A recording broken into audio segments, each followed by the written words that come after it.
Chandler from Dorset was here just a minute ago. Suzanne Kontorsky, Danby. Melanie Virgilio, Sutherland.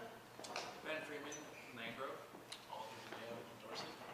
And we have our superintendent here, Randy Lowe, who is going to lead off with about a 35 to 40 minute presentation on the topic you see behind me here. The format for the rest of the evening will be that after that we'll have a roughly 20-minute question period.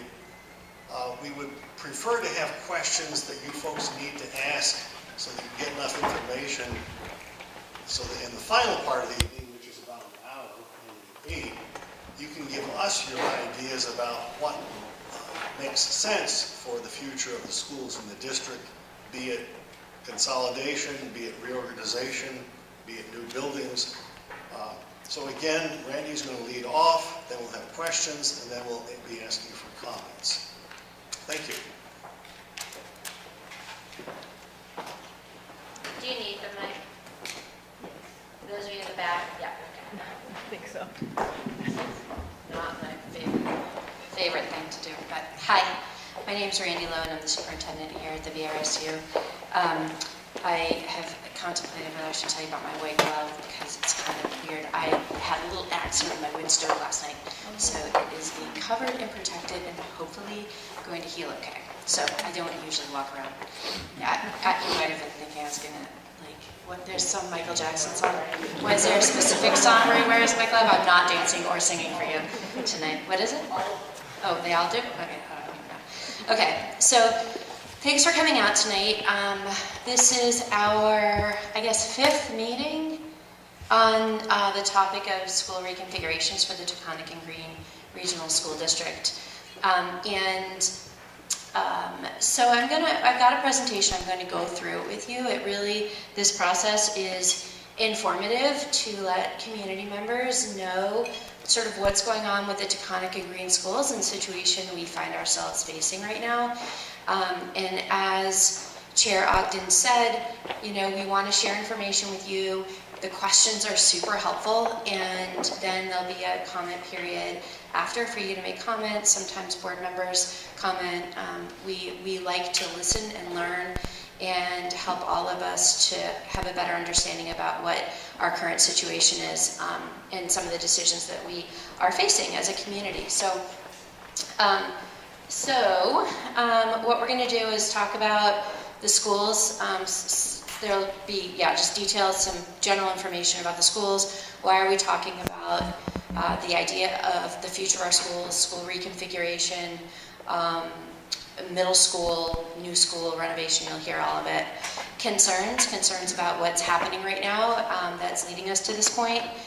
Decisions, some of the decisions that I believe need to be discussed by the board and decisions that the board needs to make, and then we'll turn it over for questions and comments. So in my position as superintendent, I really have 2 primary responsibilities. Educational responsibility, right? We oversee, our office oversees all of the schools in Taconic and Green, and we want to be providing the highest quality education to our kids. I also have a fiscal responsibility to the community, right? We have to consider the money we spend, what our taxes are like. Is it a fair and reasonable cost to educate our kids? Those are, I would say, the biggest 2 buckets of the work that I do. So Taconic and Green has been a district since 2018, 17, 18? Right? Began operating in 18. We began operating in 2018, and that's when the districts that make up Team G now were all separate and came together. And so really I have been watching the patterns and trends the board has as a district since that time. So there are 5 schools in Taconic and Green. You can see them listed up here. I'm assuming you can see these okay, even from the back. So we have Courier Memorial School is in Danby. They've got about 56 students there right now. The Dorset School right here, there's 175. Flowbrook is up in Londonderry. 249. Manchester Elementary Middle School is 346, and then Sunderland Elementary is in Sunderland, and that school has 54 students right now, K-6. I did not include pre-K numbers in here, and I'm going to answer this. I'm going to make a comment now because it keeps coming up and I don't remember to usually include it. The rules that govern pre-K programming, whether a public school district can open a pre-K program, are governed by a completely different set of rules, and you have to meet a whole series of eligibility requirements in order to open a program. So one of the questions that's come is, what about pre-K, and how do we feel about pre-K programming? And I would say that once the board has determined what would our school configurations look like, we know our elementary programs are, then we would immediately begin looking at what is the process for potentially opening a pre-K program. I would love to see a pre-K classroom or two in every one of our elementary schools if it was possible. But that whole process is just completely separate from this. So I just wanted to connect that I'm not ignoring it or not considering a pre-K program. I think it's really important, but that has to follow this process here. So we have declining enrollment across our system. You're going to see a number of just pieces of information around that this evening. I did make a slide specific for Dorset because I think you have kind of an interesting configuration here. So there's an additional slide other than what I've presented in the past, specific to Dorset, so that you have a little bit of an understanding of numbers here. And then the last comment is, as you heard, the Taconic and Green Board is made up of representatives from all of the Taconic and Green towns. And when they merged, part of the merger process was really building a foundation on the idea that all our kids are all our kids. So they, as a board, make decisions that include all students. And I think that that's important because while we make these presentations in different schools, right, in the 5 Taconic and Green schools, and the majority of people who come to a forum like this at a school represent the people in that school, connected to that school. There are always people coming from other towns. So like right now in this room, you've got probably the majority of you are Dorset residents, and you've got folks from, I think, Sunderland, Manchester, probably other places too. Some of you I might not know, but people have been coming, and one of the comments at the Courier forum last week was from a member, a community member who doesn't live in Danbury or Mount Tabor, and said it was actually really valuable to hear how that community felt about their school, and to recognize that, you're sitting here, probably, with your interest for your children, for your community, for the future of our educational system, but it's a very, you're thinking about how this affects you now and in the future, and everybody's doing that in their community. So it makes all this work really, really complicated, because we all want what's best for all of our kids. So about 2.5 years ago, we started talking about the idea of a regional middle school. This is something that has been discussed in our community for decades at this point. We had the last board meeting we had, was it the last board meeting? Yeah, I guess it was the last board meeting. Andrew McGeever from GNAP brought me over a newspaper, I think in August, that was from 2008, and it was like BRSU considers regional middle school, and it's all the same stuff. We've been talking about this as a community for a very, very long time. But with declining enrollment, which I will share with you, declining enrollment in the district, it's becoming an even more, I think, poignant issue. We have students leaving to go to independent schools, and no offense personally, Colin, I really don't want to be losing our students to independent schools. I want to have a really vibrant, robust middle school experience for our kids, and so what we were finding was that because of the enrollment declines, and the K-8 structure, we're increasingly having a difficult time meeting the developmental, social, emotional, academic needs of our middle schoolers. And so I had a committee that I was facilitating 2.5 years ago, and there are members, people on that committee sitting here representing Dorset and the greater community. And through that process, we realized, yeah, we really should move forward with the idea of a middle school. We talked to the board about that. Grades 6, 7, and 8 is what that committee was proposing. We had architects look at the Floodbrook building, the Dorset school building, and the Manchester building, and the architect's recommendation was that the school should be in Manchester. Central location to all of Taconic and Green. Putting it up in Londonderry didn't make a lot of sense, and this building is not a really viable option for a middle school. There's a number of issues, and if at some point somebody wants to know more about what I'm referring to, I'm happy to later, but there are a number of things that make it really prohibitive for it to be a middle school. So that committee met for a year, and then the board had a committee, and Ben Freeman was the vice chair of that committee, John Wilson was the chair. That was a board committee that met last year to really start taking a deeper dive in what middle school programming could look like. And last winter, probably just over a year ago now, that committee realized, okay, as we're starting to look at what middle school programming could look like, no matter what we did, we could see that it was affecting elementary programming.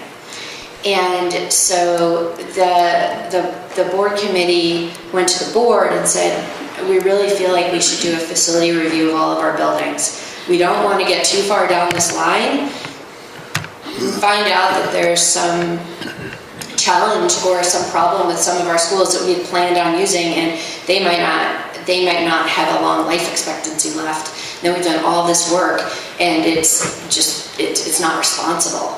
So the board agreed to hire an architecture firm to do facilities evaluations of all of our schools. As an aside, we will need that if we go to the state for school construction aid in the future. For those of you who don't know, another whole discussion is the fact that the schools are really, really depreciated across the state. There's been no state funding for capital improvements in our buildings in close to 15 years, and now it's a huge, huge problem. So now there's legislation to do the work, but there's no money there. So you've got a grant system with no funds attached to the grant. That's right, kind of challenging. But in the meantime, we know some of what needs to happen, and one of those things that we need is facility evaluation. So we completed those. I'll talk a little bit more about that a little bit later. So really we are finding that in some places where we have smaller populations of students, Dorset has between 20 and 23 students in each grade of 6, 7, 8. That can be really challenging developmentally for kids. Floodbrook also have more students, but what I guess I would say is that the concern I have is that we have a lot of kids leaving for middle school because parents are not feeling like the program is rigorous and strong enough, or doesn't have enough offerings, and students, because there's such a small group of middle schoolers, they're really, every year I get calls from parents who are like, my child just feels completely disconnected. They can't find their group of friends. They're marginalized, or they're really, really struggling to find their peer group. And we know middle school is a time of really strong personal identity development. They're coming into themselves as people. They're separating from parents. They're turning to their friends. And when you have a very small group of peers and you don't connect well with them, it can be a very, very isolating experience. And kids can feel like there's something wrong with them, when in reality they just haven't found their people. That's happening at an increasing level as phone calls are happening at a more frequent rate than they had in the past. Because of the K-8 structure, our middle schoolers have a tough time.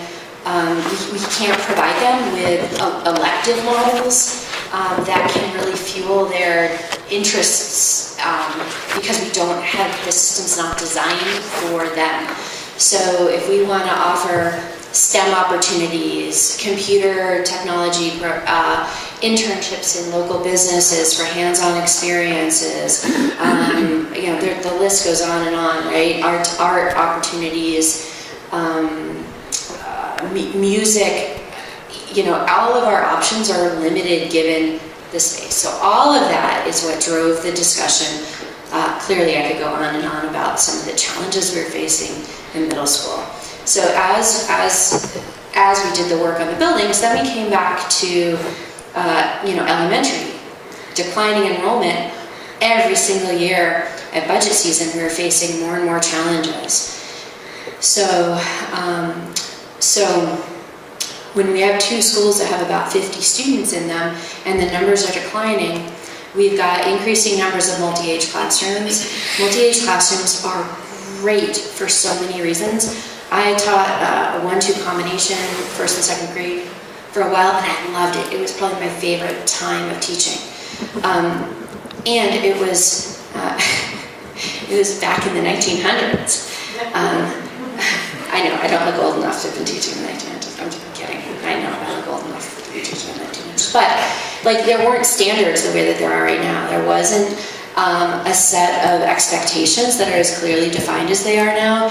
And so you had the flexibility to kind of teach what you wanted, how you wanted to teach it, and you weren't building on a set of standards that talk about what students should be learning at every grade level. And so it was different. So now we're really we want to make sure that our, you know, kindergartners are prepared for first grade, first to second, that they're learning, you know, similar vocabulary, similar approaches, that we're building a strong foundation.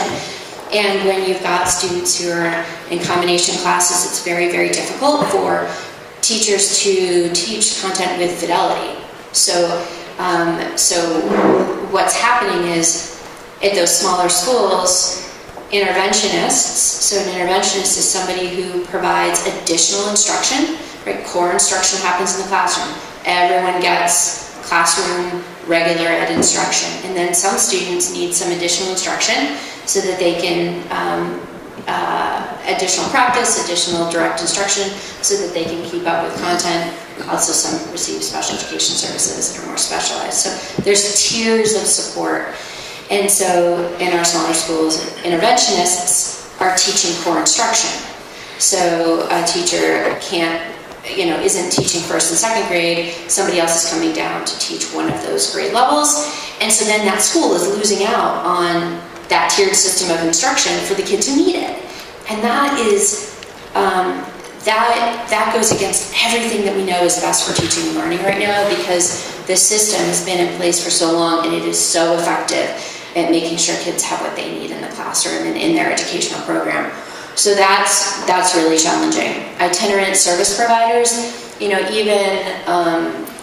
almost all of our schools have folks who share positions between buildings. So here, like Dorset School shares a nurse and shares guidance counselor with Sunderland. Sunderland shares PE with Courier. Sunderland shares art with Meadowy. Those itinerant positions, for the most part, tend to be the positions that have the highest turnover rate. Teachers, educators really like being a part of a school community. That's part of why people go into education. They enjoy teaching, being a part of their cadre of teachers. And when you're between buildings, and those buildings can be 30 or 40 minutes apart, you don't really feel a part of a community. And so we have a hard time recruiting. We often get new young people right out of school, and then they don't stay long. That is not good overall for teaching and learning for our schools. So I think the instability is also an important point to make, is that, you know, if the numbers have a classroom having a 1-2 combination, then the next year that might be 2-3, and then it might be 3-4, 4-5, and in Sunderland we've got like 4-5-6, 3-4-5-6 with 2 teachers.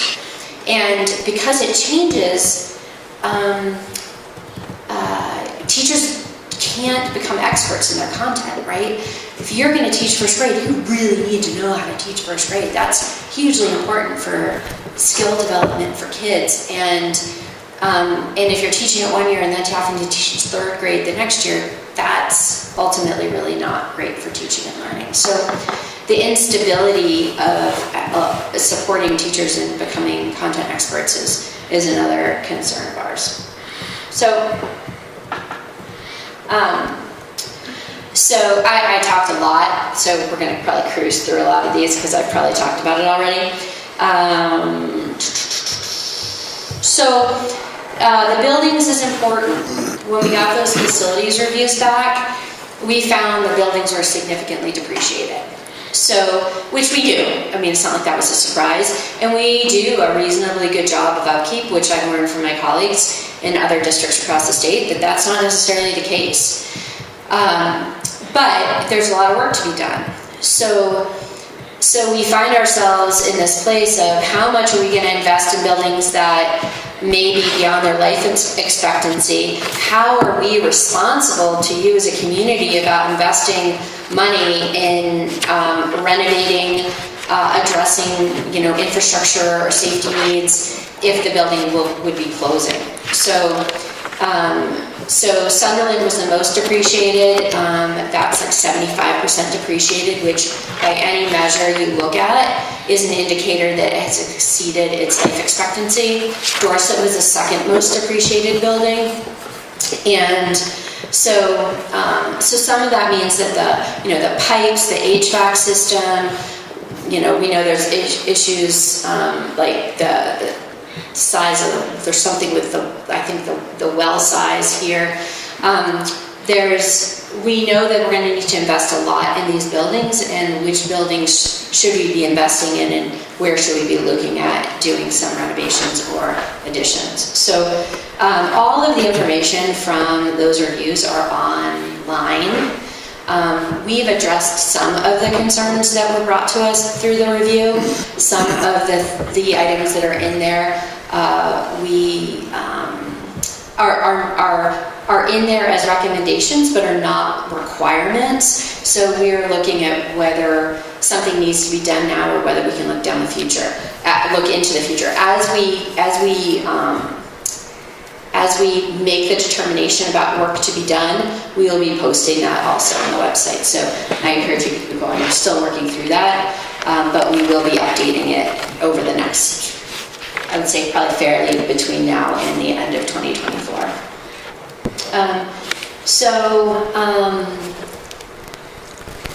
Our tax rate weighs heavily on me.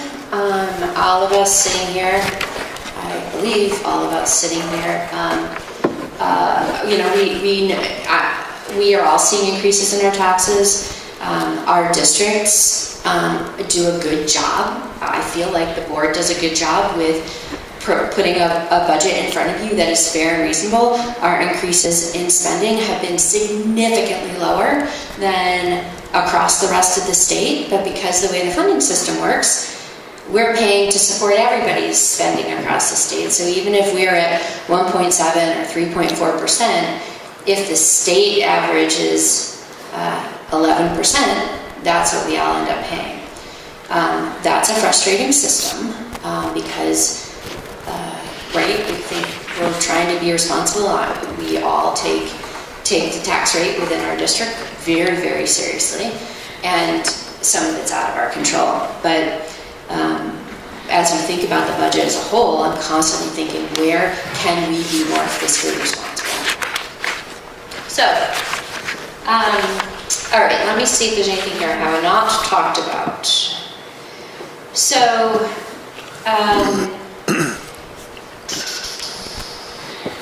talked about 75%. under enrollment, I'm going to show you enrollment figures, and I think that's the next slide. All 5 of our schools are under enrolled. That means we're operating buildings without really the optimal number of students to be within that building. That ends up being a less than optimally efficient system. So from an operation perspective and from an educational perspective. We talk about class size. So I'm going to talk a little bit about that now, and it may come up, you may have questions more about this later. I encourage you to ask them.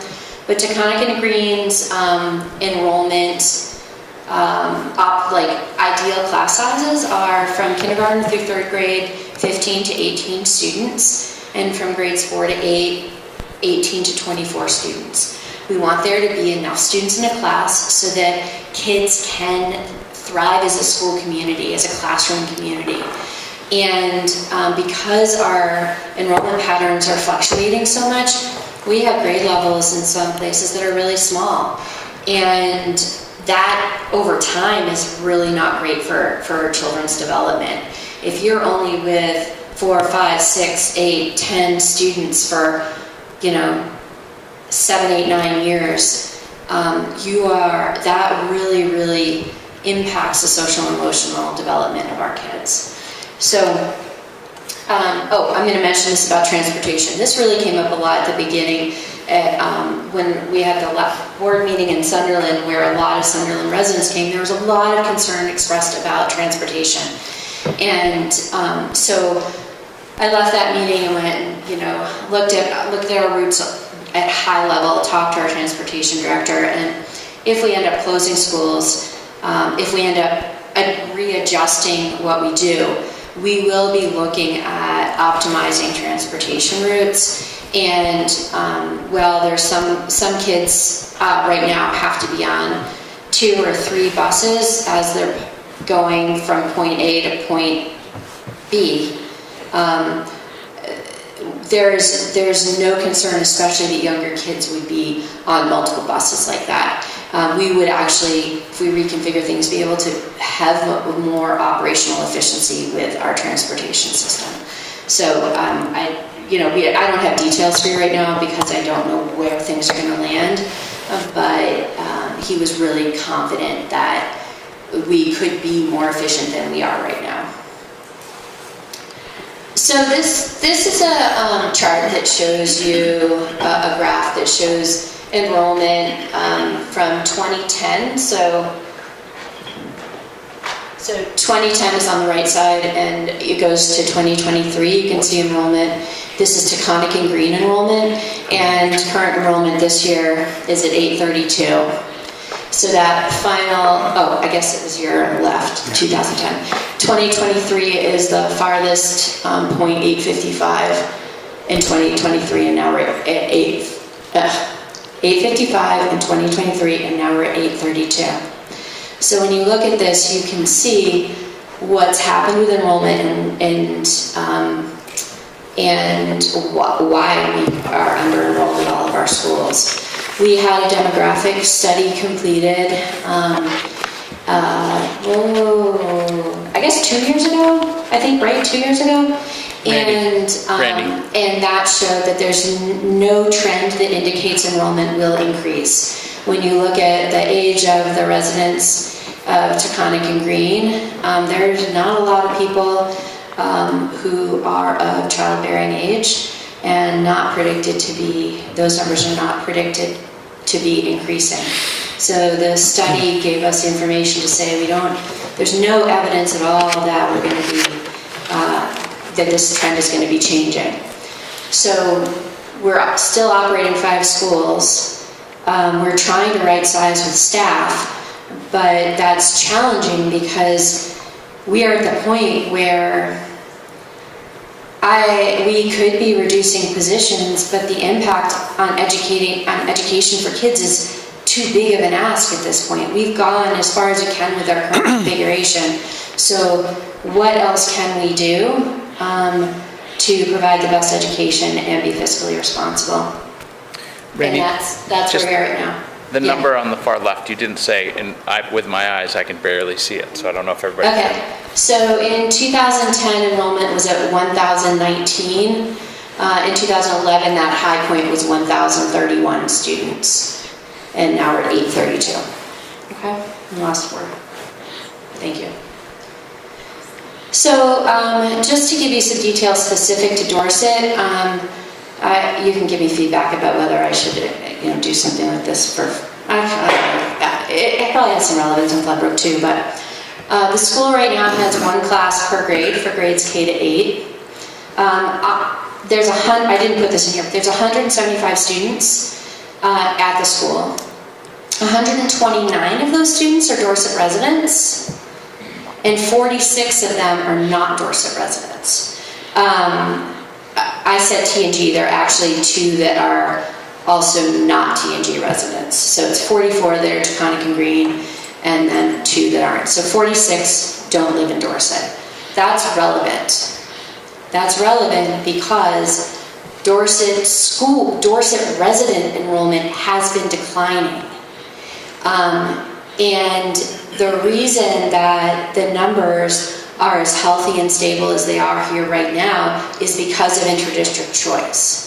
So if we did not have interdistrict choice, you would only have 4 classrooms that meet the minimum numbers of what the board is looking for enrollment, which would likely mean that we'd be looking at combination classes. So while I believe, at least from comments I've heard from Dorset families, they feel like we are thriving, right? We've got really full class sizes, and it's healthy and it's stable. That is all true. And it's really because of these 46 students who are here who do not live in the town of Dorset. So this community, I think, in some ways, it's important to recognize that pattern and that reality. So as we're talking about schools, we are looking a lot at who are the students that are there. And there's a page on our website where you can see all the breakdown of schools and the towns that the kids go to, because we've been analyzing them really, really carefully to understand the trends within the entire system. So I wanted you to have a sense of that. Right now, 8 out of 9 classrooms are within that target range based on their grade level, and it would be 4 without interdistrict choice. And so it's providing stability. Okay, so if you have any more questions, that's all I kind of included on this, but if you have questions about that, any of this information later, please do ask them. So, really, this talks a little bit about options. I will tell you that there are, I know for me, a whole lot of iterations of possible what could we do options. I know many people in the community are thinking about those, and when people have ideas, I always say, please bring them to me. The board, I think this is a really important point, because people who come to, there's a few people in the audience today who've been to multiple of these forums, and it's really important to realize that the board cannot meet to talk about anything that's discussed in between board meetings. So they're hearing from every community, and each board member is thinking and hearing and reflecting and considering what options might be, but they as a board have not been able to have any conversations. So some board members have shared information with me or with other board members, but there's been no discussions. So sometimes people are asking, well, what you've been listening to all this, what do you think, what are you doing, what's going on? That initial conversation will happen next Wednesday at the Taconic and Green regular board meeting. So if you're interested, what? Wednesday or Tuesday? Wednesday. It's not Tuesday, because Tuesday's election Right, day, okay. and I felt like we shouldn't have a meeting on election. I'm not sure we should do it the next one either, but we will. So if you're interested in in hearing the board discuss what they've heard over all these sessions, I encourage you to attend. It will be a hybrid meeting, so you can watch it. And I think if you're interested, that's really the place that you're going to want to listen. No pressure, Julie. So really, part of what needs to be talked about is, we're going to build a new middle school, are we going to renovate the Manchester building, are we going to do an addition, are we going to do a new construction? None of that's been decided, and there's different price points on that. I'm going to talk about that in a minute. You know, if the MEMS building becomes a middle school, then we need to figure out what to do with the MEMS students in grades K to 5. And if we don't, then we have to consider the cost of the middle school, because there's no other building that could be a middle school for grades 6 through 8. So, and keeping in mind the educational needs, like the decisions that I would support would all be linked to educational programming. Again, it doesn't make sense to make changes, in my opinion, if we don't believe that there's strong educational reason to do so.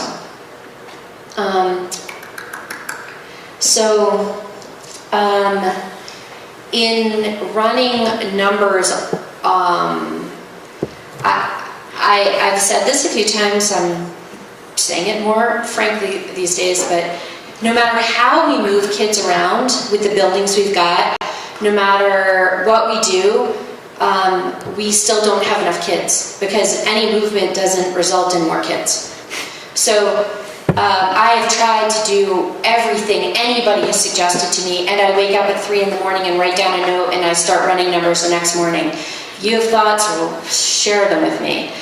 But at this point, there's no way I have yet to find a configuration in which we are really able to have a solid, stable educational program, and education is sort of the holistic, I'm using that in the most holistic way, unless we close one of the smaller schools. I can't figure out another way to do it.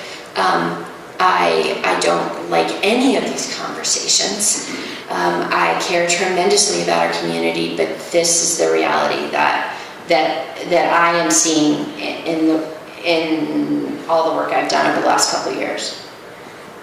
So I added this. If you've been to a session before, you have not seen the first decision. But this is where, as I've thought to myself, people have been asking me, what would you recommend? You've been doing all these forums, you've heard all these people, what would you recommend? And so then I think about that, because I feel like eventually somebody is going to ask, and I will need to provide an answer. But what I realize is that without a clear understanding of what the board wants for priorities, it's very difficult to make that recommendation. So really, part of what they're all hearing right now for the first time is, when we meet next week, I do want to know what the priorities are. Are the priorities the strongest, best education for everyone? Is it fiscally driven? Is it about maintaining community? Like a school within a community, is that the driving force? Is the driving force making sure we can put our 6th to 8th graders together? So once those priorities are articulated to me, then the rest of it will be able, I think, to come into clarity. It'll become more clear. So another decision for the board is, what are we going to do about, are we going to renovate MEMS for a middle school? Are we going to do an addition? Are we going to try to find another piece of property? There's a few options. We don't have a piece of property identified yet. There's probably a few options. Not a lot, but probably a few. If we renovated MEMS, that's, for all intents and purposes, the least expensive option. So if we had, so let me just pause for a moment. If we were going to have new construction or a significant renovation, then the board would be coming to you, all of the residents, all the voters of Taconic and Green, to say, we would like you to approve a bond for a very specific project. So you, as voters, would approve or not approve the board's request for a bond for construction. And you would know exactly what that is if it gets to that point. So just procedurally, I wanted you to know that. So if we renovate, like $20 to $30 million bond on a $300,000 home is about the cost of like a hamburger at Zoe's. It's like $16, $18, maybe drink 20, 22. Okay, that a month. That's what you're looking for, added increased tax rate, if we modeled it on last year's figures. Okay, I can't predict the future because of all the variables we can't control, but if we looked at the current budget numbers, that's what we'd be looking at. If we do in addition to MEMS, so since the last meeting I had a meeting with architects, and they really said to me, you can do an addition on MEMS, and that addition can be everything you want, or it can be as big and grand, or it can be as simple, right? So you got a wide range of what an addition on that building could look like and what it could cost. So we've got some wiggle room if we decide to do an addition. If we do new construction, a new piece of property, brand new middle school building for 350 kids, we're looking at approximately $80 million, which is about, on a $300,000 house, about $64 a month on your tax rate. So I put on dinner for two at Zoe's, maybe with drinks, I don't know. So that kind of gives you a sense, and the board really ultimately has to decide what is it we want to put forth to the voters, and what do we think is, a reasonable ask. If you're income sensitized, then those numbers are very different, and the majority of people who live in Taconic and Green are income sensitized, so it wouldn't be that much money. I mean, as much as here. So a third decision to be made is, are we going to continue to operate below capacity in our schools? What's the role that building conditions should play? What's best for all of our kids? And are we going to continue to operate 5 schools? And then really the last decision is, what's the timing? What can this look like? What's the sequence? Should it be staged? Should it happen quickly? Should it happen slowly? Whatever. So those are, kind of the big scope of decisions to be made.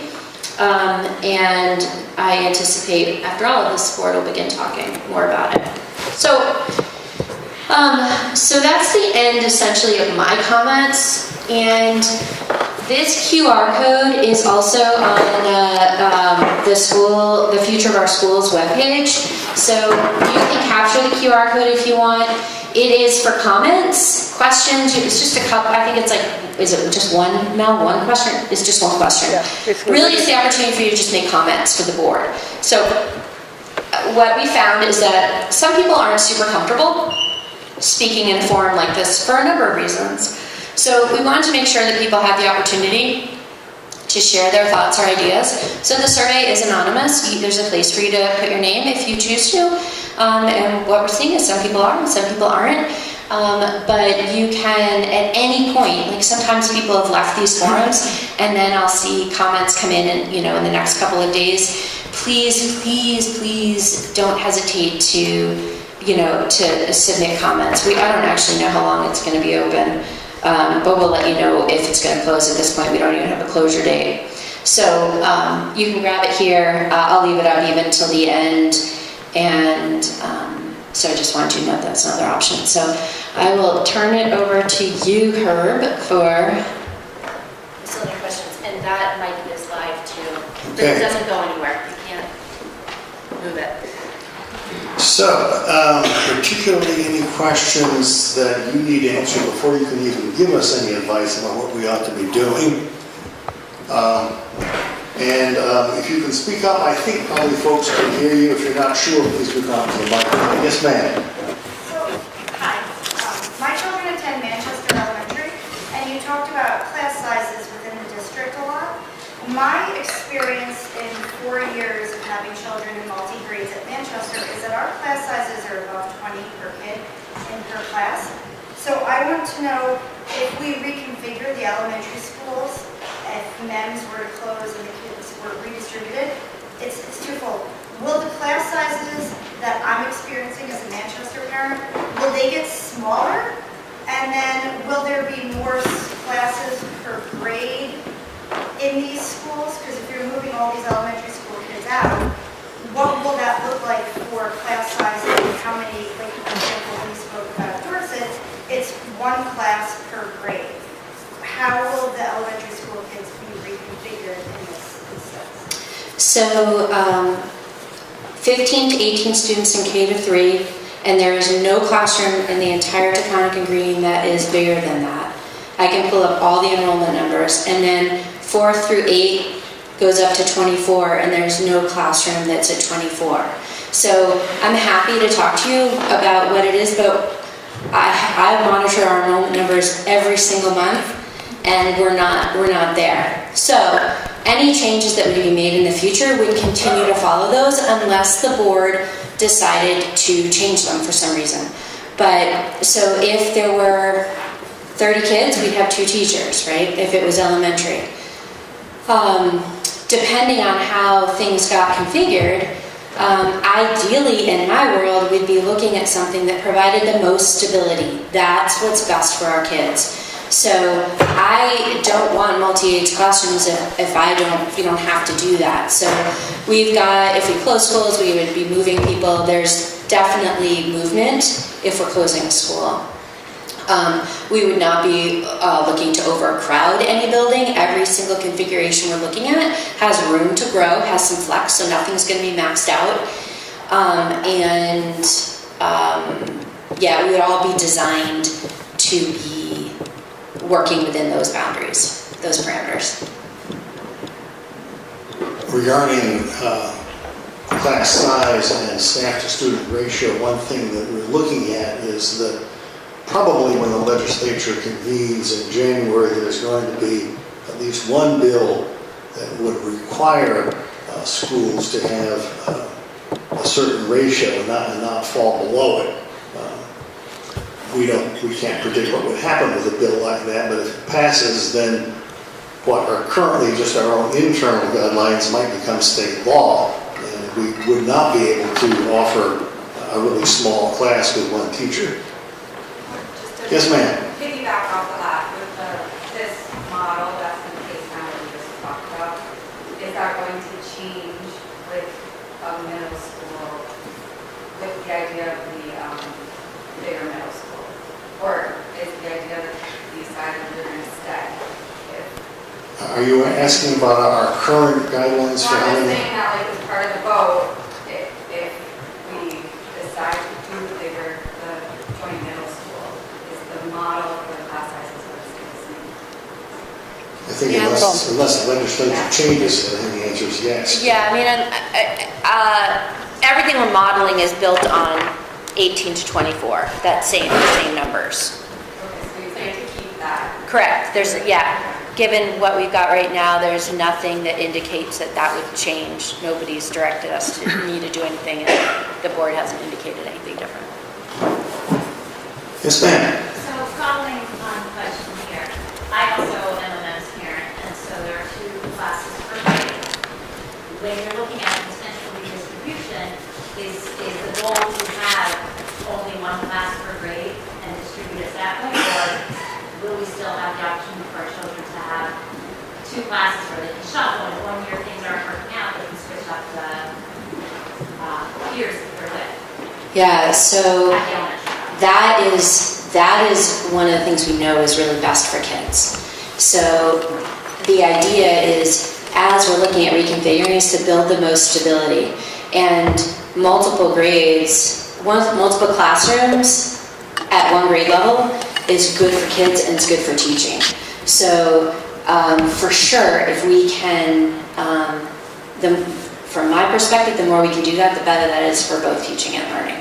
So it wouldn't be a goal to reduce to 1 across a bunch of places, knowing that all the 2nd grade teachers can be working together and collaborating and talking through challenges and successes with curriculum. That's really, really good for teaching. So we want to provide those opportunities where we can.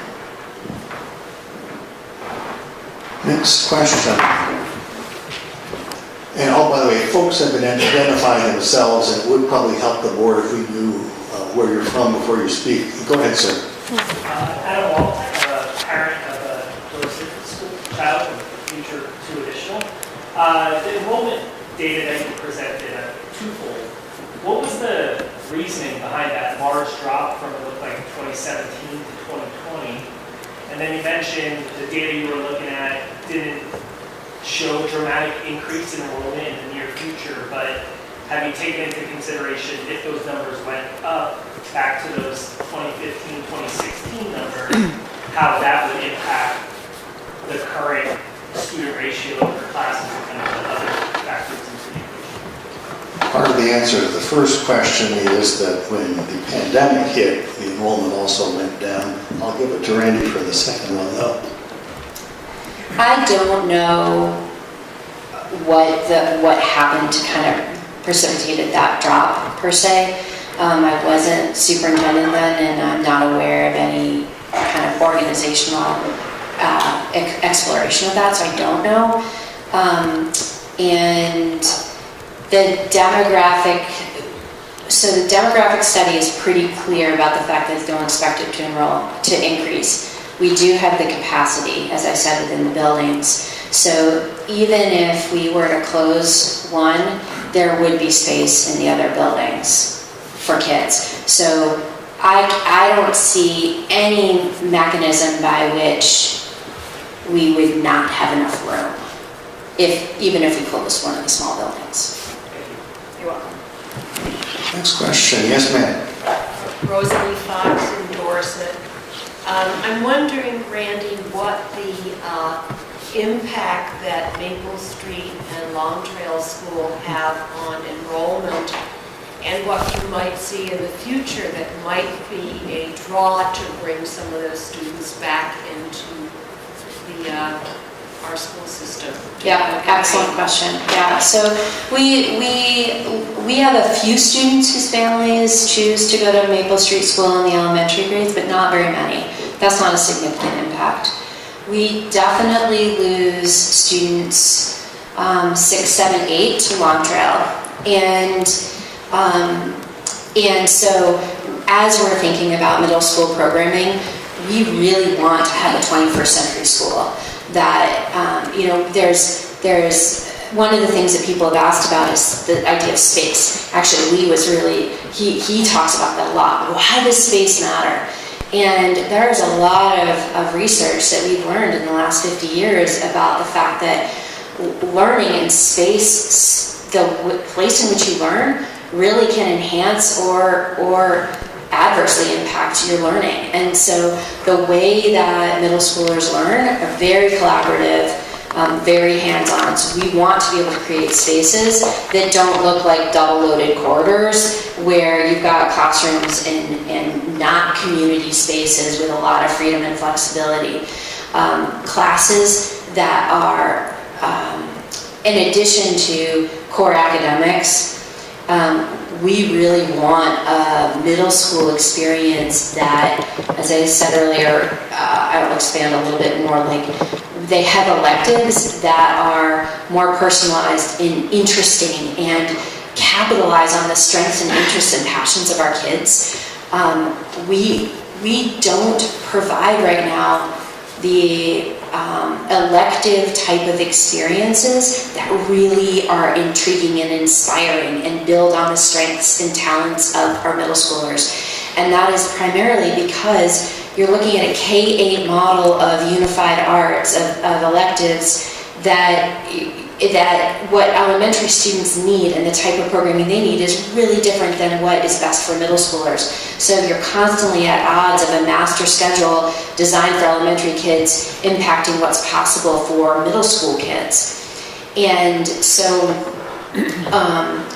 we know that middle school is a time when we start to lose some students. They're not, they don't necessarily find a great meaning in school, and we don't want to lose those kids, right? We want to be able to create programming that is more robust and gives them opportunities that we're not currently able to provide. So that way they'll stay and not go to long term. Yes, ma'am. What if, Cynthia Rose in Dorset, what if we're content with kids going to Long Trail? Have you talked to Long Trail? I mean, honestly, I know Dorset, we used to have languages. Now if you want language, you sit in front of a computer. But kids can do it at home, okay? So, you know, you talk, I mean, ever since T&G started, we've gone more toward administration, less towards support for faculty here. So maybe you need to look at why the kids are leaving. I don't know if you've spoken to Long Trail. I firmly believe in school choice. And that's what I can say. And our costs have gone up. The state said, and I don't know if you have any sway, but 8 years ago, whatever it was, when T&G was formed, we were told, oh, it's going to be reduced costs because we don't have to have as many administrators. Well, my perception is we've just moved more administrators to central office, wherever that is, because we no longer have our neighborhood schools. And the teachers are suffering, and then the kids suffer. There's a lot there. It's because they're dodging. Yeah, we talked to Long Trail about. Are you asking if I talked to them about what specifically? Maybe coordinate with them some. They may not want to, but I don't know if the conversations have taken place. I think the more options you give to kids, because needs are so different, the better off all of the kids are. So right now, and I guess that's sort of a board question, but the current district configuration doesn't allow for middle schoolers to go to Long Trail. So that's definitely an organizational shift if something like that were going to happen. If you know of people who want to teach world languages, you send them to me, because we want them in classrooms and we want them in buildings. So definitely let us know, because the decision to move to using Vermont virtual learning was because we didn't have teachers. So when we had them, we'll be going back to that. So I just want you to know that that wasn't it wasn't a decision to move to that. That was a temporary solution, and hopefully it changes. I don't know where the administration side, I'm not sure what you're referring to, but I'm happy to talk to you about that more. And I'm happy to answer, I guess, any of the other questions if you want to have a conversation about some of the things that I can clarify for you, but I don't know that right now some of that is I can just help with some of the information that you're looking for. How many administrators and administrative assistants, let's say, are now as part of T&G? How many, are you asking if there's additional like administrators or administrative assistants since forming T&G? Yeah. There are not. There are not across the system. What's it going to be like? I know hiring staff has gotten more difficult. And of course, making itinerant teachers. Nobody's going to want to travel between schools. I mean, so that's already... Yeah, that's what we're trying to address. It's exactly that. I'm completely with you. So we want to provide the stability so that we're reducing that or eliminating it as much as possible. Next question. Yes, sir, in the back. What's the capacity of MEMS, and what is the scope of the size of the middle school, 6 to 8 across So the capacity of MEMS, and there's a second part to the question. So we have a pretty wide range of grade levels, but anywhere from like probably 85 to about 110 per grade level. So the middle school, 6, 7, 8, we'd be building for like 350, 360, so we had capacity and room to grow. And MEMS, from what I understand, it had at one point in the late 90s just over 500 students. I think that was too many for that building. So we'd be looking max capacity, probably between 425, that would be comfortable, comfortable to operate. And what was the second part of the question? I think I just did both. Yes, ma'am. The enrollment numbers in, sorry, in Dorset, I don't have school-age kids yet, but my kids play at 2 would you mind breaking out middle school versus elementary, enrollment in the future on your slide? I think that would be helpful. And also, do we know how many TNG kids elect to go to Longtail and Maple Street? We do have those numbers. I don't have them here tonight, but I think that they're on the original September presentation. If not, we'll put them up there. I'm just going to see, I think I'm just sharing my tab, but let me see. I can throw up, I've got our enrollment doc. I'm happy to throw that up, and then people can sort of look and see where it's got everything in the world on it. And that might give you, I hope, the information you're looking for. And I'm happy to just show you after too if it's confusing, because it's kind of a wild doc with all the figuring that we've been doing. Randy, it's from the September. Go ahead, John, yeah. It's from the September, it's, Yeah. the slide says for It says what? 87 total kids go to between Long Trail, Maple Street, Mountain School, Red Fox, and Stratton Mountain. And that's across the whole TNG. Or is that for all grades? That's all grades. But middle So school. middle school is the lion's share of that. It's a good 80% of that. 80% of 87? Yeah, I can tell you. I can calculate it in a second.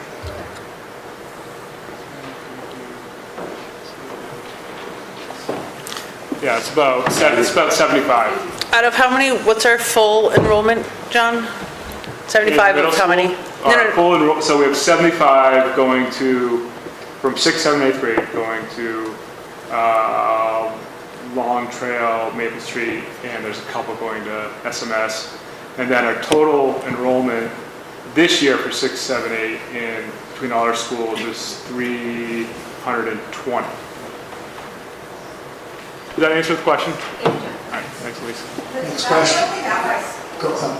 Is that a follow-up? Or no, I'd be curious how many 7th and 8th grade kids are leaving versus how many men versus 7th and 8th graders. Those numbers are relatively comparable. Floodbrook has a higher number than the other two, sort of percentage-wise.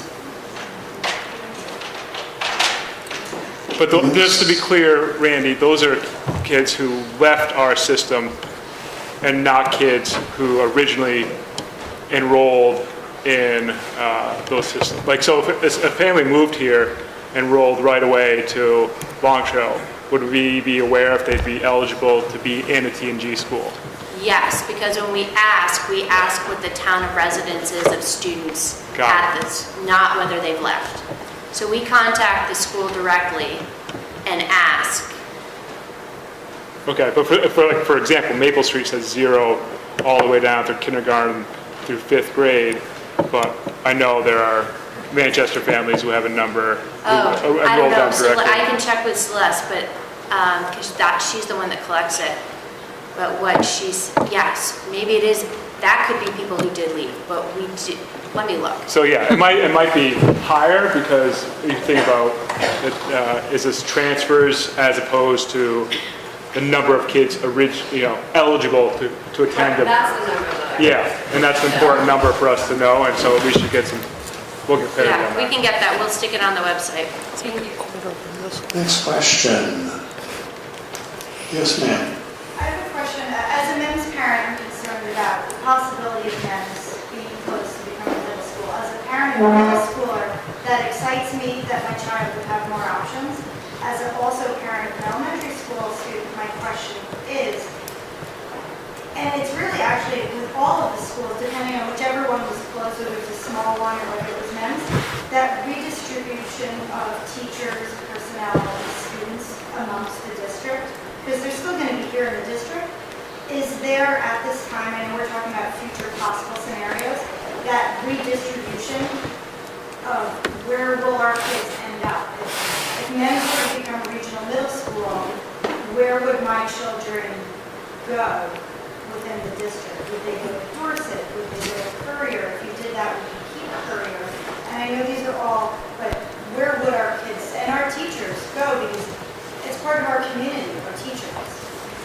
Well, as far as the students go, I think so far the most likely way would be to look at who is closest, which of the Manchester students lives closer to Dorset, which live closer to Sunderland, that sort of thing. That's not the only way it could be done, though. Randy, do you want to add anything to that? I think that's fair. It'd be by address probably, but until we have more information, direction. Ben, go ahead.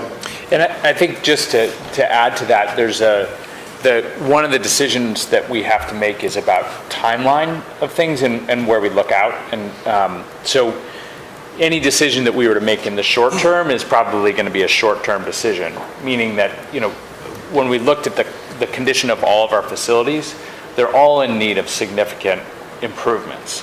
And so no matter what we do over, when you look out 5 years, 10 years, we're going to need to be doing work on all of our schools. And that's going to mean moving people around.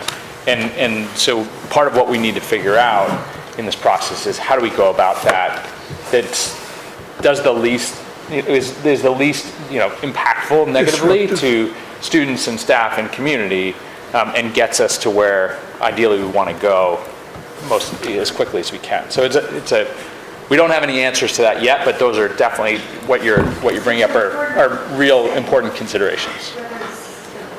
Yeah.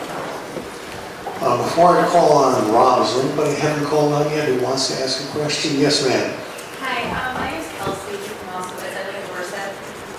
Similar to the question just asked, what about teachers? Like, we don't want to lose more teachers, and so if you're going to be reconfiguring them, like, are we also going to be thinking about like their commute times, because we have a very hard time filling open positions, and so we just don't want to have this change that looks like it's going to happen, have more people exit. Yeah, absolutely. There's nobody probably who is more concerned about losing teachers than I am. So that is something, I don't anticipate positions being lost. We've used attrition for many years now, when we do need to reduce positions, we've used attrition, so we haven't had to RIF the frequency that other places have. Whenever we decide what the configuration is going to look like, I will work closely with the union to determine what is the best kind of approach to take. We would do it together and absolutely be considering as many of those, the factors of ease of transition and proximity, address, location, grades, all of that stuff. It is really, really important. And our teachers do a terrific job. They work very, very, very hard. They're very committed to their positions. This is a hard topic throughout the system. I think it's good to just take a moment to say, we're holding these community forums. We held one for teachers and staff as well, so that the board could really hear. They could hear what's going on. Many teachers have reached out to me. Many employees have reached out to me. It's tough. All of these conversations are hard. So all the decisions that are being made, it will go to the board for conversation, discussion. And to your point, they haven't even had a chance to talk through this yet. So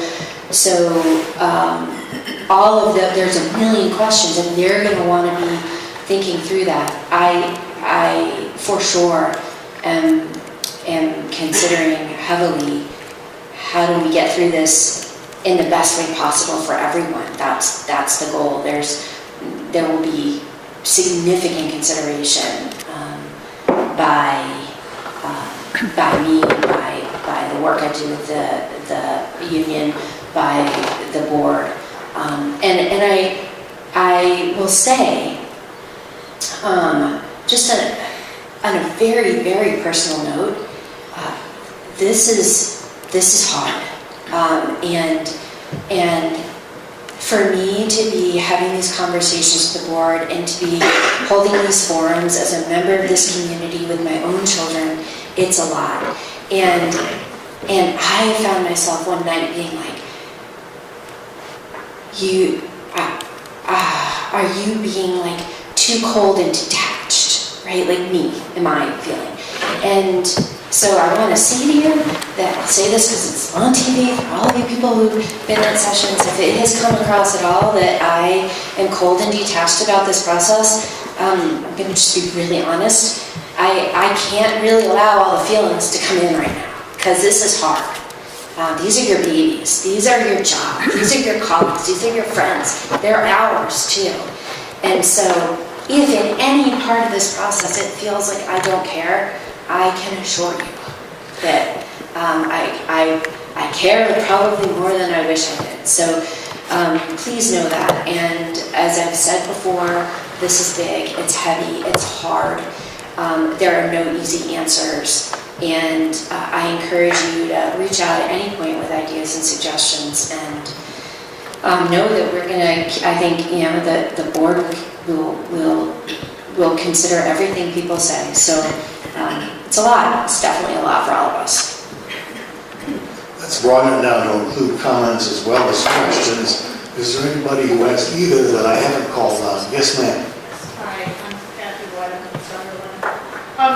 I've got a couple questions and a comment, but I was wondering, Randy, do you have, the slide you showed us, which was the declining enrollment from here, do you have that by school by any chance? So I'm just wondering if it's the same or if there's some big lines differences. it's declining everywhere.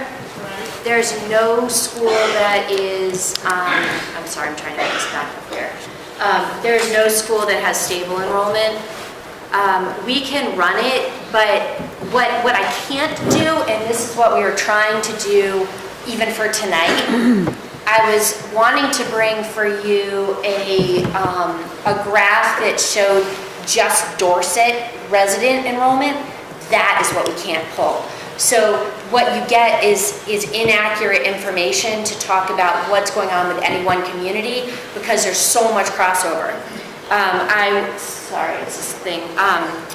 If like there's, I've got a slide, I've got a doc that shows every school in all the grade levels and all the towns that are served by that. So I think we've got that on the website. If not, I'll have Celeste put it on there, but it just shows how we're definitely, there's fluidity. So it doesn't help a lot with like useful information because I can't just pull out Dorset residents over time from the Dorset school. I just don't have it available. For the total enrollment in schools, you probably can't read this. I can read these here. Courier, June of 2020, 79, 2021, 77, 22, 69, 23, 66. August of this year, 65. Dorset, back in 2020, 167. It goes to 144, 157, 172, 175. But bear in mind that a number of students don't actually live in Dorset. Floodbrook goes 284, 260, 265, 263, 249. Manchester 387, 381, 375, 394, 364. Sunderland 82, 59, 60, 54, and 54. I've got 2017 here too, and so it's the same trend. They're all over the place. They're just, yeah. Second question I had real quick was, I know I've heard at the meeting about deficiencies and the percentage that we use. And my understanding is that includes the priorities that have been identified as 1, 2, and 3. I'm wondering, since you really can't say one school is so much more deficient than another based on, you don't know if you're using mostly priority 3s or priority 1s, priority 2s, big difference there. So this is a two-part question. One is, if you don't mind, I'd be really interested just in specific examples of what a priority 3 is. We know priority 1 is health and welfare and safety, so that's a given. do we have any data, or have you figured out what the deficiencies would be, say, if we took off priority 3? If that's a nice to-do type of thing versus a have to do? Because I think that would switch the numbers, and I'd be interested to know what those numbers are. The numbers are all on the TNG site. They're all on the reconfiguration site. So the entire checklist of all of the findings to the item are all available there. So it is she's referring to the facilities review. So there are 3 levels of priorities, and it's really designed to give the district information about longitudinal, the work that needs to be done now and into the future. So it doesn't reflect only right now. It includes like anticipated wear and tear and natural aging, and so some of what's in there are not actually anything we need to address right now. But it's all there. There's a wide range of things, like the air vent, right? The airflow boxes that are in the classrooms that blow on, right? You know what I'm talking about? So those have been there for a really, really long time. So those, but I guess what I'm asking is, have you done the deficiency percentages based on just priority 1? Oh. With those numbers, that's in there, yeah, that's in there as well. That's been considered, because I keep hearing the same numbers, but without the exact context, it could be misleading, it may not be, Yeah. it could be. Are you asking specific items, or like how much priority 1 is versus how much priority 2 versus how much priority 3? I looked at the deficiency percentages, and I said, okay, for instance, the way it is right now is 1, 2, 3, they're in there, they're equal, we figured it out, this is what the percentage deficiency is. If I took off priority 3, say that's a nice to do, that's in the future, whatever, would those percentages of deficiencies change? Because They would, ma'am. In fact, this is not on the district website because I calculated it and haven't shared it with anybody. But back at the Sunderland meeting, someone suggested, maybe it was you, I don't know, suggested that what would happen if you used priority 1 at half of priority 2 in terms of cost?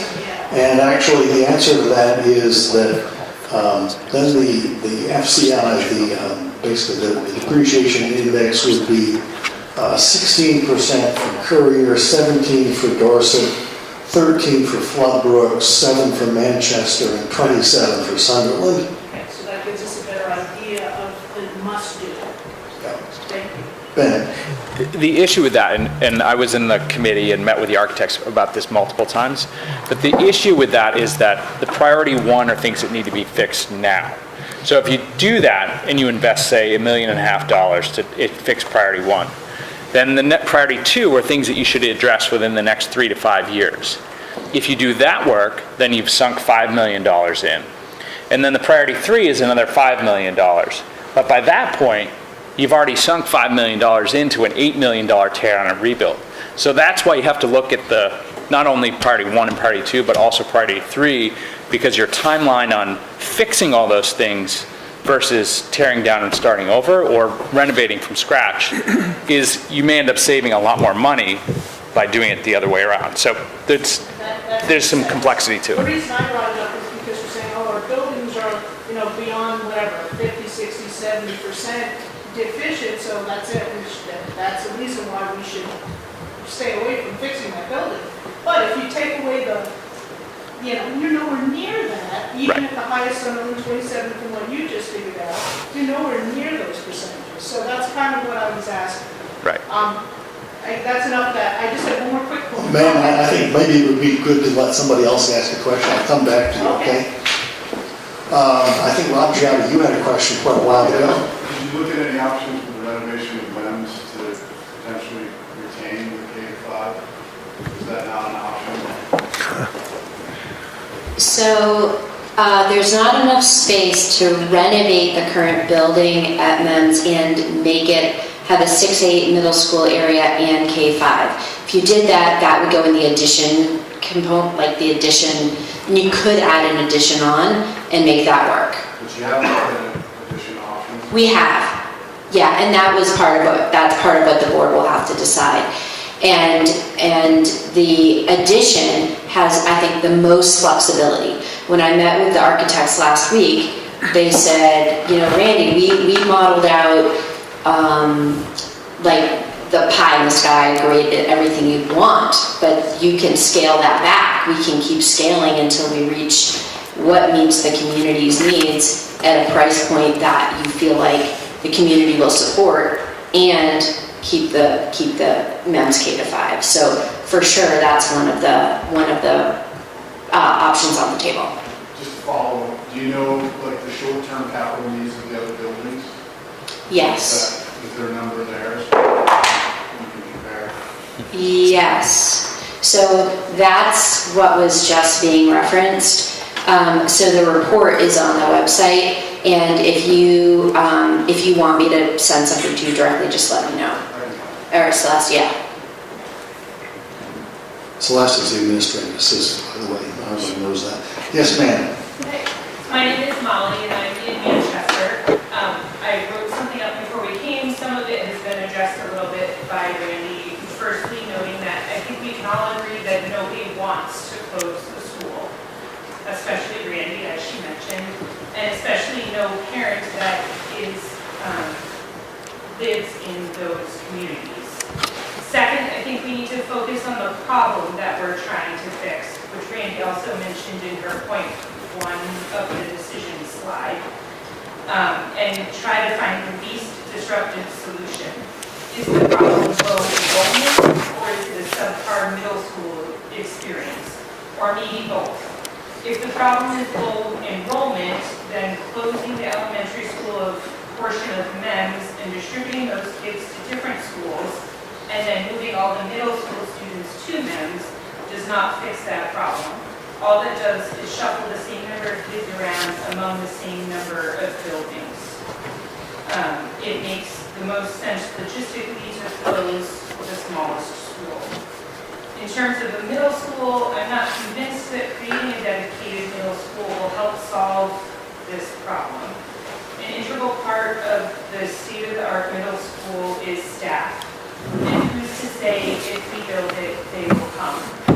Same line, if we build it, who's to say the middle school kids are going to stay and not continue to go to Long Trail or other options in the community? What happens if we spend $20, $40, or $80 million to create this middle school experience and then staff and teachers cannot be found? If the decision is made to go ahead with creating a regional middle school, I think it makes the most sense to add on to MEMS to create that experience. This would allow for the potential sharing of resources if the additional staff needed cannot be found. Yes, sir. Lee Fox, Dorset, clearly I do not have kids in school. I am not surprised to see over the past decade or more decline in the school population, since I think there are few opportunities for young families in the area relative to what maybe it was 20 or 30 years ago. We did have an influx of, my data showed we did have an influx of young families during the pandemic, which might account for why it plateaued. I suspect it will continue to fall. Just a comment. Thank you. Yes, sir. Check. Dorset. This question is for Randy. I work in the Slate Valley School District, and of course, you know that they just did a reconfiguration of their schools and closed one of the elementary schools, and now the middle school is in the high school, which of course can be done here. But I guess my question is, are you networking with the different districts to see what they've done and what has been good, what has been bad? I do a lot of networking. So I am somebody who really loves to talk to people who've walked before me and ask them, what are your lessons learned? What should I not do that you did? And what did you do that really worked? So within the state, yes, I'm talking to my colleagues within the state, and also in other parts of the country.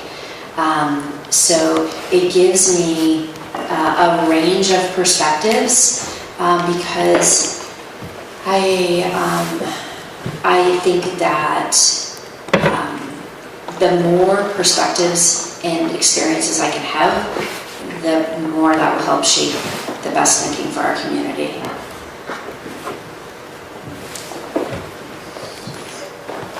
Yes, ma'am. Yep. I have a question about the facilities review that Ben, you were clarifying a little bit before. Is there any plan to address those priority ones, the ones that are, like you just said, like the need for these now, have health and safety issues? Will those be addressed, or is it always tied up in this final decision, or will they start to get worked on? They're already being worked on, and they will continue. So there's a plan for addressing everything. There are a couple things, like, we're also still working through what's on that. There's something like range hoods, which are a super high cost item on that list that is not actually required. We're not out of code with anything. There's no safety concern, but it's on there. So that's an example of, we're going through all of it and really looking item by item. And our facilities director has a spreadsheet, so he keeps like in progress, scheduled, done, done, done, done, so I can see directly related to everything on there. Or, we're not gonna do anything now, this is not a code issue now, it might be in the future, so we're gonna walk, but it's not something we need to do something now. So that's how we're approaching it. He's still working through all of the items on there and learning, because he's new. So he talks to Adam talks to Greg Harrington, who retired. They're in constant contact. So I anticipate that full list of like the anticipated timeline work we'll put that on by the end of December. It should be all completed, and we'll just put it on so people can see what we've done and what's scheduled for, you know. And so the full amount in those priority ones is like the sunk cost essentially? It is. So we've got a lot budgeted, like we have money in the budget that you approved for facilities and maintenance work. And then there's a facilities and grounds reserve fund of over $3 million. So when we've spent the money in the budget, then I would go to the board and say, hey, I want to take $1 million out for these projects. And then they would authorize me to be able to do that. So a lot of districts don't have that reserve fund, but every year we ask you to put money in there so that we have it for addressing our building needs. And this is my 5th year in this position. We've never not had money to pay for projects that need to be done. Jim, do you want to add Nope, something? that, she covered it. Okay, yes, in the back. Yep. So I'm just curious how you know why the middle schoolers are leaving. You talk about, electives, et cetera, but what are some of the other reasons that middle schoolers are leaving for these other schools?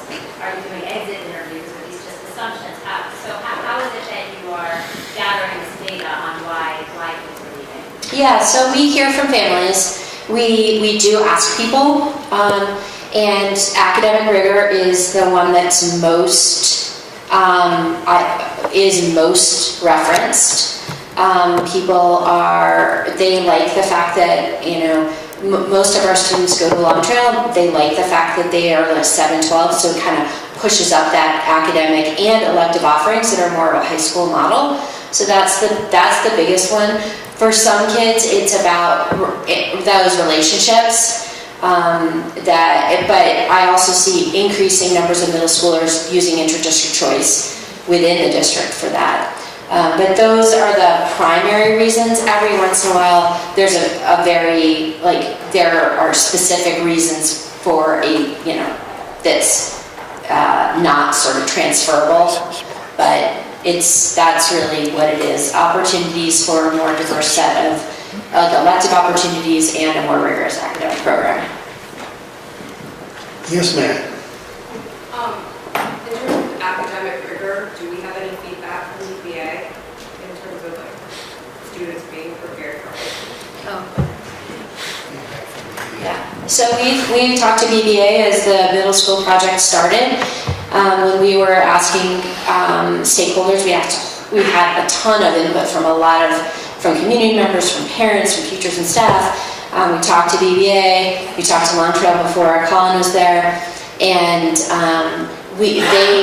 they believe that, the feedback to us was a stronger, more typical middle school experience would be prepare kids, they think, better for high school. So they, the K-8 model, because we're so small, we can't provide, a K-8 model is great when you've got capacity, you've got numbers, because you can still create a middle school experience within that model and it works. But our schools are so small that you can't create that, which means they're pulled down to the elementary and aren't able to kind of fully realize that a team like the house model, those community experiences that a well-defined middle school model provides kids. We just don't have the numbers with the 3 schools. Would that indicate or why people going to Maple Street are the ones getting that experience? I'm just wondering, from somebody who needs to make this decision. Yeah, sure. I would have to look at the kids leaving to go to Maple Street. I'm not sure in Connect specifically about that. That number is pretty small, and I don't know, because you're right, that doesn't pass muster, but I don't know any of those families. But I can look at that, and then we can connect, and I can look into it a little bit more. Yes, sir, right in the back. Todd Lawrence, Sunderland. When the schools merged in 2018, I believe Sunderland was the best financially positioned school, and we contributed about $1.5 million to the school district at the time of the merger, July 1st. Each year since, we still provide a significant portion, around $100,000, I think, in impact funds, mostly through our national forest property. Has there ever been any discussion or thoughts if this is ethical? Is this equitable to take our resources in within there's a 4-year window from the merger. 2022 is when it was mentioned middle school things kind of taken off again. Is it ethical, is it equitable at the earliest opportunity that you could legally do it, start the discussion to steal our resources, take our children, and close their school, and leave us with that and burden? Before I turn it over to Randy, I would point out that Sunderland is not unique in having a lot of national forest. Mount Tabor, where I live, is 95% national forest, and we also get the same kind of impact payments that you do. Randy, can you comment on that? I'm not sure what I would say. I think the gentleman is suggesting that it's unfair that Sunderland doesn't get some extra consideration because Sunderland probably has more federal impact funds than several of the other towns do. It's just the general, if in your documents you talk about equity, you talk about how sharing of resources might not be the way that some towns expect it is, directed towards the rich towns. You want to share that? Where is the discussion where now everyone in these other towns can now decide, you know what, Sunderland's just not worth it. Let's take their resources so we can get a middle school, and we'll put our kids on the bus for 2.5 hours each day. Let me know, please. Thank you. Yeah, I guess the only comment I'll make is I don't believe that that's the approach anybody's taking. I have never heard anybody talk about stealing funds from anybody. What I will say is that I just spent the afternoon at Sunderland today. It's really tough to see, that if I was right-sizing the building, it would be at 3 teachers. I don't like the fact that your students are not receiving intervention services. I struggle with the fact that your enrollment is declining and the offerings we're able to provide your students are not the quality and the caliber that I would like to see. I appreciate that you see that as negative, but to me, that's what drives my concern. And when I've had multiple families come to me and say, yeah, we're concerned too. And I think we're going to be leaving because there's not enough kids. I listen to that, and I am concerned about that. So I can appreciate the place you're coming from, but I can assure you that my motives of even having this conversation are not driven by stealing from Sunderland, but rather really supporting the students that are enrolled there. And I guess I don't know what else I can say about it, but I get concerned. I know that there was question about whether there's going to be more students coming in. We've got 6 for next year and 5 the following year. We've got 17 kindergartners. I'm really not sure what we're going to do next year. When I've got 17 first graders, I've got 6 or 7 kindergartners, and I've got like 5 second graders. I'm not quite sure how we're going to staff that.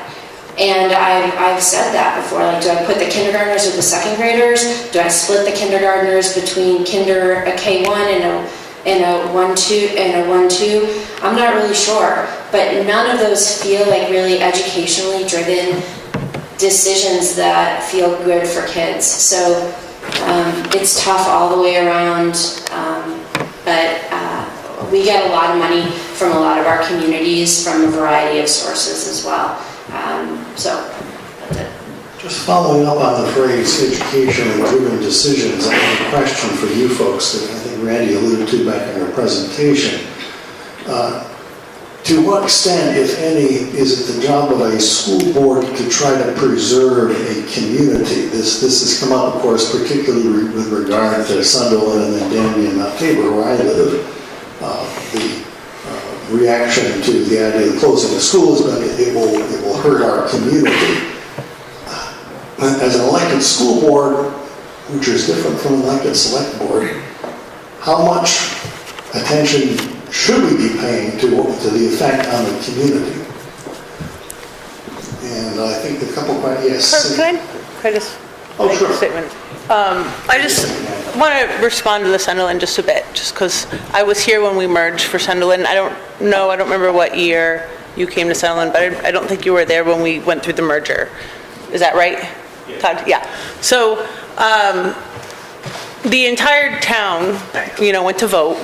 We voted to stay with and join with the Taconic and Green. And the reason we did, even though we knew we were going to be giving up our money, we knew we were going to take that pool of money and contribute it. We also put it to much lower taxes for the first 5 years. But at the time, the state was coming in saying that we had to join with larger districts. So we risked, the choice for Sunderland was either come to the Taconic and Green or share your money with the Taconic and Green and preserve our school choice through high school, or take our money and go to Arlington, potentially. We didn't speak with Arlington, but we knew we didn't want to, in which case we would lose school choice completely and have to go to high school in Arlington. So it was one or the other was what we understood, which is why the vote went the way that it did. The state was coming down pretty firm. Were they going to come at us? We don't know.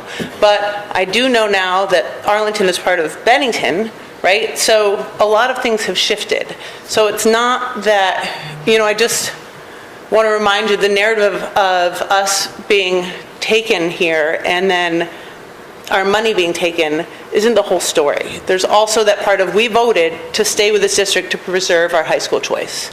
And I think that's important to know. The next person, I think, was the lady way in the back there. You talked a lot about, making this so that we have better educational offerings and performance, but we haven't actually seen any performance metrics on the schools. And so is there a reason that wasn't included in the presentation? Like, how are the schools performing academically individually? Yeah, so it's not included in this document, in this presentation. All that information was shared with the board at the October, which meeting September. So the September BRSU meeting and the September TNG meeting. So if you look in that packet, you're going to see all all of the data. So we present on growth towards goals last year and this year's goals and all that academic data. One of the things that we talked about at the last forum is that when we look at our performance data, what we see is that across all of our buildings, we perform relatively similar. There's some variability, but we do pretty well with white kids who don't qualify for free and reduced lunch across, and who don't have disabilities across all of our schools. We have achievement gaps with students who do qualify for free and reduced lunch, and we have achievement and opportunity gaps with students who have disabilities. So when we look at the performance measures, a big part of that is tied to what the population of the schools are across all of those measures. So I don't know if that makes sense or not, but I don't feel like I have my own lens on performance, and when I don't necessarily think that a test score represents what's happening in a school if I don't really look at the population served and the growth and how well our instruction is meeting the needs of kids who are not at grade level, right? So that's all of that I think is included in the report that you would see, because we just verified it. But you can look at the board packets. We might have even, I think that's where I would look, is in the board packet. And if you want copies of that or you don't know where to go, you can email me and I can forward your email to my admin, and she'll get you the right place. The way you can get to the board packet for everybody is you go to the BRSU website, brsu.org, and then one of the options there is districts. If you go to districts, then there's a drop down that gets you to packets that are sent to the board ahead of a meeting that will be in there. Did somebody want to? I think John had something. John, did you want to say something? Well, go ahead. Yeah. David Poindexter in Dorset. What's the timeline and process from today till a recommendation made, decisions taken, endorsed by the voters if need be, and then, I guess to that point, and then it's obviously the implementation plans depending on that. Well, since the board hasn't met since we began gathering information from folks other than Sunderland, it's difficult to say. One thing that would have to happen before any school could be closed is that we have to have an informational meeting about that particular topic, and then we have to have a vote in whatever town the school serves. It's not a binding vote, but we have to have it to inform the board. And then, if we were to close the school, 75% of the board has to vote to close the school. So that gives you some idea of how long it would take, but we don't know whether our next board meeting is going to lead to a decision or whether we're going to be going back and saying, no, give us some more options, for example. Okay, yes, over there. So just piggybacking on that, if the decision were made, if the bond passed, how long does it take to build a school or renovate a school? Talking 3 or 4 years, are we probably? I would have said 5 years. Next to last row back there. Hi, my name is Anna Bam. My family is relatively new to live in Manchester. We moved maybe last year from out of state, and so we're one of sort of the new young families that represent.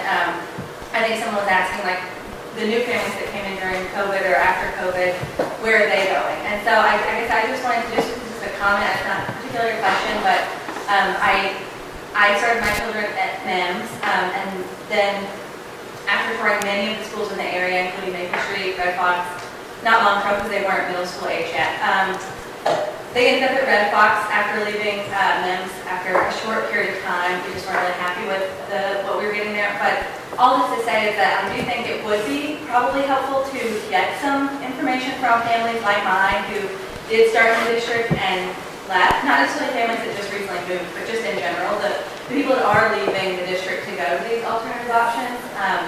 Because just my personal and anecdotal experience from the other, people we talk to at these different, independent schools, it's not necessarily congruent to what it sounds like the metrics for determining what would be ideal for like this new school, like the higher class sizes or, having better resources. My anecdotal experience has been that actually the smaller class sizes have been really preferable for not just my family, but all the families that I know that have left the district. The ones that are still in the district seem to be really happy when they're in the smaller schools with the smaller class sizes.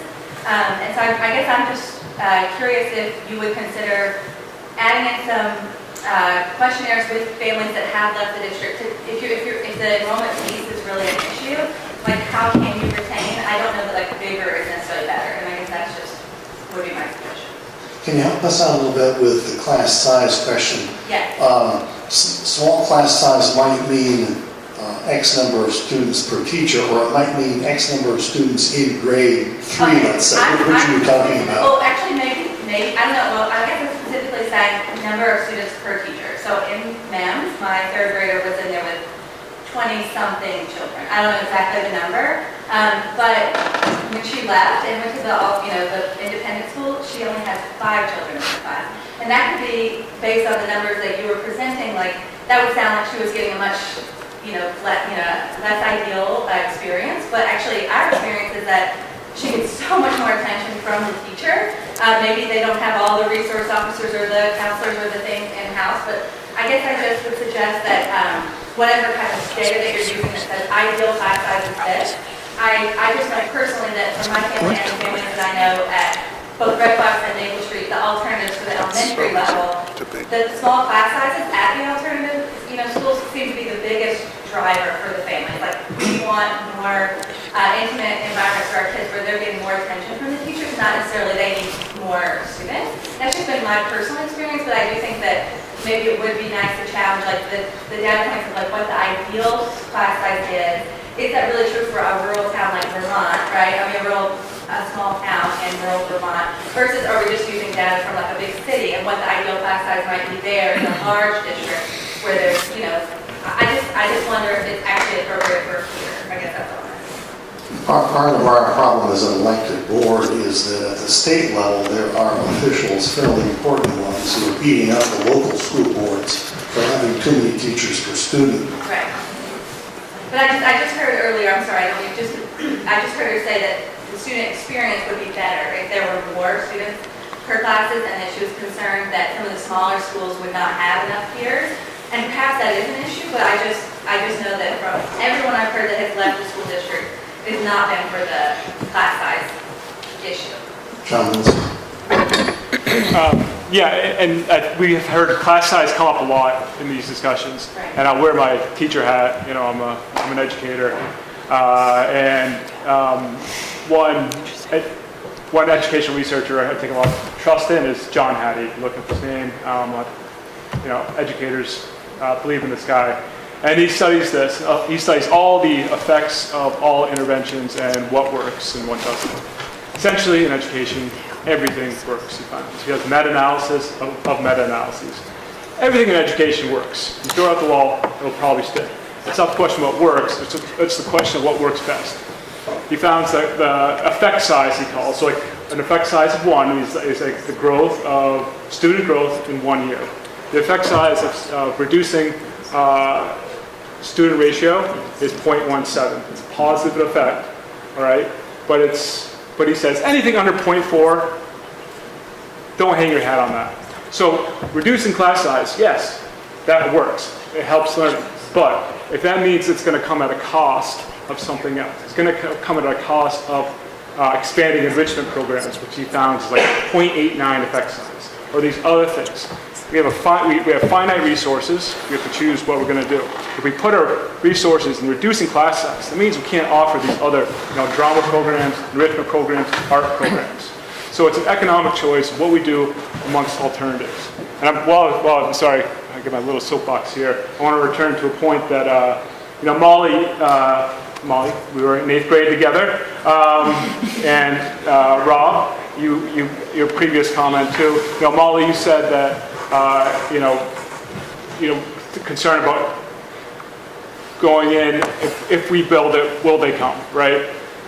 In full spirit of full disclosure, I've emailed to the board in the past week a proposal that I encourage us as a board to explore, in that we have we use the excess capacity in MEMS to have a 7th and 8th grade only, not 6th grade, regional middle school, and to focus on programming, deepening and widening programming first, and getting the teachers together, getting the kids together, and really focus on the programming first. Hopefully, the operating hypothesis in this idea, I believe, is that the hope is that it will keep kids there, right, with better programming, maybe attract some kids back, relieve some fiscal pressure, and all with less at risk, less investment in the short term, and taking on less risk. And my hope is that if we were to build 21st century programming using the resources we had, we could be stable enough to maybe expand in the future and then focus on construction. So we have it as a board, so we will send each other ideas, but because of open meeting law, we cannot deliberate over email. So we haven't had a chance to talk about any of these things. So we're just here to listen, and I spoke way too much. Thank you. That's true. Okay, in the second row, yes. Thank you. Alex Fitzpatrick, Dorset parent, as a Dorset school, but also actually Long Trail school parent. And throughout the presentation, I was wondering if we had sort of like an explicit, detailed model of the programming. I mean, I get where facilities is big and seems urgent and needed, and you can see that. But for me, if I had middle school children, because of seeing the programming, not necessarily the academic rigor, but the richness of the programming that Long Trail School offers the students, and knowing the way my child works, for instance, and my child is not going to go into field hockey, my child is not going to go into maybe softball, but I can see my child really doing well with the theater programming, for instance. Long Trail with the smaller middle school, I'm going to guess that the numbers there are smaller than the district the school numbers combined. They are able to offer something that is very attractive to me as a parent knowing my child. And so looking at the graphs and the cost and all that, I'm wondering at what point are we going to see, what would the programming look like that is going to make being a middle school parent, making the middle school attractive to our families, so they stay, so they want to come. And that's sort of where I am tonight. Anything about programming? Yeah, so that was a big part of the work on the middle school committees that we had. So on the Future of Our Schools website, there's a whole section on the middle school that talks about, we met and we did visioning work, and we talked to families and to teachers about what is it you want for your middle schoolers, what does the experience, what does the environment look like, what about programming, what do you value? And there's tons of information about what we heard from families that they're looking for a middle school experience. And so items like that are the things that we were then prioritizing as we were looking at an addition or a new building. How do we create this building based on what the community has shared with us are the priorities? So things like a theater, outdoor learning was a big part of it. Theater programming, tech programming, like coding, talking about GNAT, who's filming us, do we do something with GNAT so that kids can learn how to, make podcasts and film things, and just what kinds of opportunities. Those are all things that were identified. So I would say look there, because if you want to have a sense of the work that was done, we worked with New Vista Design, which is a company out of Boston, and they work with Massachusetts school districts They have a whole funding system in Massachusetts. It's really pretty great. We don't, but their communities are constantly working to build additions and new buildings, and they're used to going to the community to figure out how do we build what the community wants. So anyway, it's a huge long-winded answer, but there's a lot there that's worth looking at. We have about 5 minutes left. Is there anybody I haven't called on yet who does have a comment or a question? Yes. So the board packets, they are online, and there's a ton of really good information. What I encourage you guys to read them.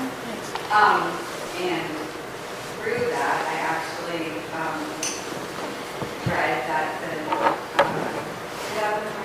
2023-2024 BRSU goal academic efficiency report said that 59 of all students met the goal in reading, and 56% of all students met in mathematics, which I guess for me, like, it seems like a low number. It seems like half the population is reading educational statistics.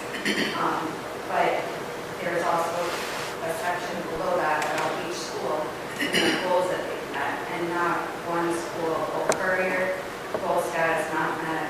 This isn't reading and math.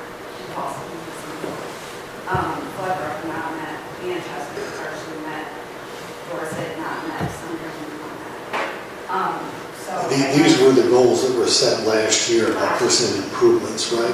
Right, yes. So I guess my question is, Randy's brought up a lot of great things for the middle school that would be beneficial to the older kids, but it seems that the grade 5 tests and school statistics aren't really that great either. So my question is, my question is wondering if we've taken into account like what benefits the younger grades are going to be getting, because it just seems like the numbers are really low and these schools not being. Yeah, so yeah, we're not happy with our performance. We are higher in all areas than the state averages. When you look at statistics, we're above the national norm, we're above the state norm, but we want to do better. That is a huge part of why we invested so much into the best curriculum we could buy for our kids. We want to have a rigorous instruction. So 2 years ago we started with a new math curriculum. We've got a new English language arts curriculum that's in year 2, and we started really explicit direct instruction and basic reading skills for our kids. So we are putting in place the work the best that we can in order to reach the highest number of students. So it takes usually 3 to 4 years before you start seeing effects of curriculum implementation. We're monitoring it really, really closely. The classrooms that were like early adopters. So if you start anything new, there are always people who are like gung-ho and jump right in. There's typically a population of people who are like, oh, I'm kind of gonna I'm leaning into it, but it's really, really different. Then you have some folks who aren't really on board. When we look at the performance of the students who are in the classrooms, of those who really embrace the curriculum, we saw growth and performance that we've never seen in our system before. So we talk about collective efficacy. We're really focusing this year on getting all of our teachers using the resources with fidelity so that our kids can have the maximum opportunities that they can. We're doing the work to provide the best outcomes we can for our kids. We also have we have a grant for the greatest increase in English language learners in the state. We are really fortunate to have a lot of kids coming into our system who don't speak English. And that's great. That also changes some of what we see in our performance, right? Kids are learning the language, so we're going to see the impact on tests. We also have an increasing number of students qualifying for special ed, which I think is true across the board because of what impact of there's a whole lot, right? There's a whole lot of factors. But I will say that we're really committed to providing the best instruction we can for kids, and I think that that's a big part of what we're going to be, what we're looking at the elementary level at this moment. We've been taxing the system because we've put a lot on our teachers. So this year, it's like we're just going to give them the space and time and resources to implement. And then as they are in the groove of that, we'll begin to continue to look at the expansion of our programming. The opportunities, because of some of the smaller schools, we don't have that kind of capacity to, we don't have the capacity to do a lot because of how spread out we are and how thin some of our resources are by sharing between buildings. It is 8 o'clock, and we promised we were going to wind up at 8. If you want to send in some comments, the QR code up here is one way to do it. We do have one more public forum, which is 6 p.m. tomorrow at the Floodbrook School up on Route 11. And because some of the comments touched on what the state of Vermont does, I would point out Representative Mike Rice, Mike, you want to stand up, is here with us, and we'll make him a lightning rod for anything that has to do with the state. Thank you very much for coming, and again, there's still more opportunities to comment, and please tell your friends if they haven't commented. We'd like to hear what they think too.